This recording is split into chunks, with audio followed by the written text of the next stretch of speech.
Welcome to The Explainer. I am super thrilled to have you here today because, honestly, we have a fantastic and literally chilling structural breakdown ahead of us. Today, we're analyzing a masterful piece of short-form storytelling, the animated short Mother by the creator Thriller Teller. If you're the kind of person who loves understanding exactly how a story manipulates your emotions and keeps you glued to the edge of your seat, well, you are in the exact right place.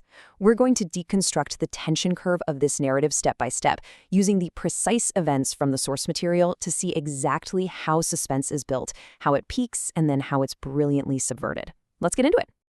Okay, let's dive into this with the line that absolutely defines the psychological terror of this entire story.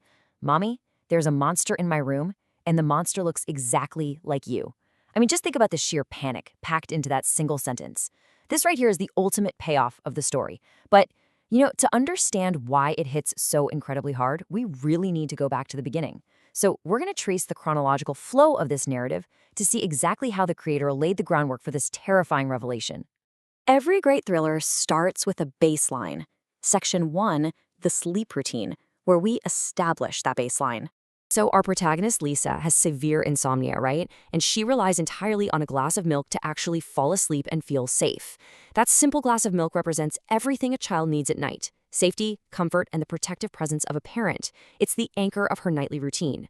But notice the clear contrast the creator sets up between two different nights to completely break that routine.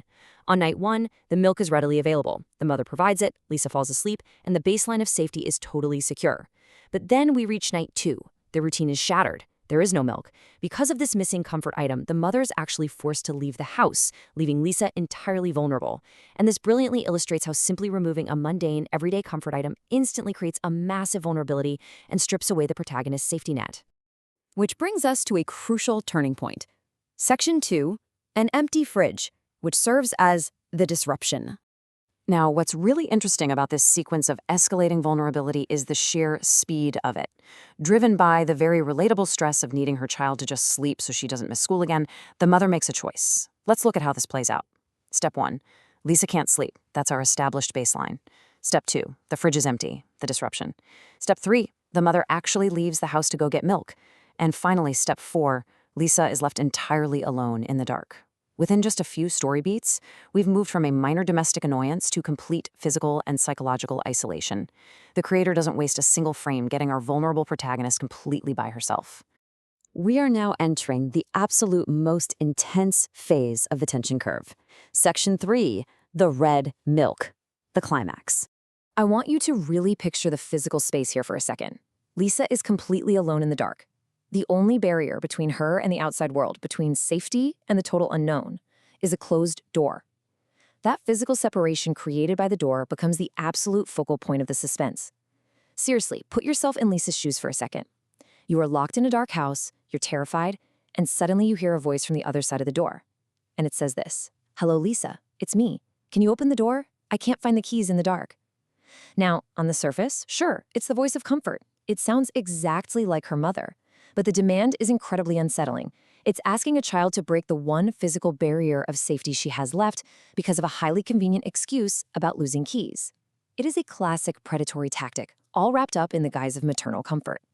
And then, the illusion shatters completely. The entity on the other side doesn't just want to come in. It wants to enforce the routine, but twisted. It offers the milk, but Lisa realizes the horrifying truth. Drink, but it's red. I don't want it. This specific detail right here, the red milk, is an absolute masterstroke of visual storytelling. The ultimate symbol of comfort and sleep that we established in the very first act has literally been corrupted. It is the undeniable proof that whatever is standing out there is definitely not her mother. But just when the terror peaks, the narrative shifts abruptly. Let's move to Section 4, an ambiguous resolution, and see how this builds into some deeply unresolved tension.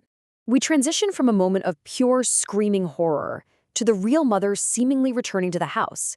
But instead of releasing the tension, the creator brilliantly traps it, leaving us with an ending that is far more disturbing than a simple jump scare. Look at the mother's reaction when Lisa frantically explains what just happened. The mother just says, "Lisa, don't worry, let me have a look. I'm sure it's nothing. Look, everything is okay. There's nobody here." Notice the massive contrast here. Lisa has just experienced sheer, life-altering terror. But the mother? She's completely focused on the mundane. She dismisses the threat almost instantly. Her primary concern is exactly what it was before she left. It's past bedtime, and Lisa has school tomorrow. The emotional disconnect between this traumatized child and the dismissive parent is incredibly jarring. So the crucial point is exactly how this leaves the viewer feeling. Let's look at the elements of this unresolved terror. First, Lisa knows the monster looked exactly like her mom, a perfect doppelganger. Second, her apparent mom dismisses this fear completely, doing a quick, perfunctory check of the room. And third, and most terrifyingly, to comfort Lisa, this mom is now sleeping in the exact same bed as her. The ultimate source of comfort, the mother's presence, has been fundamentally compromised by the events of the climax. Which leaves us, the audience, staring at the screen with one lingering provocative question based on the text we just deconstructed. Did the real mother actually come back? When Lisa closes her eyes, is she finally safe and sound next to her loving parent? Or has the doppelganger successfully infiltrated the house, using the very guise of a mother's comfort to trap its prey? The fact that the story refuses to give us a definitive answer is exactly why the tension survives long after the screen goes black. Thank you so much for joining me on this explainer. I hope this structural breakdown gives you a whole new appreciation for the mechanics of suspense. Keep questioning what you see, and I'll catch you on the next one.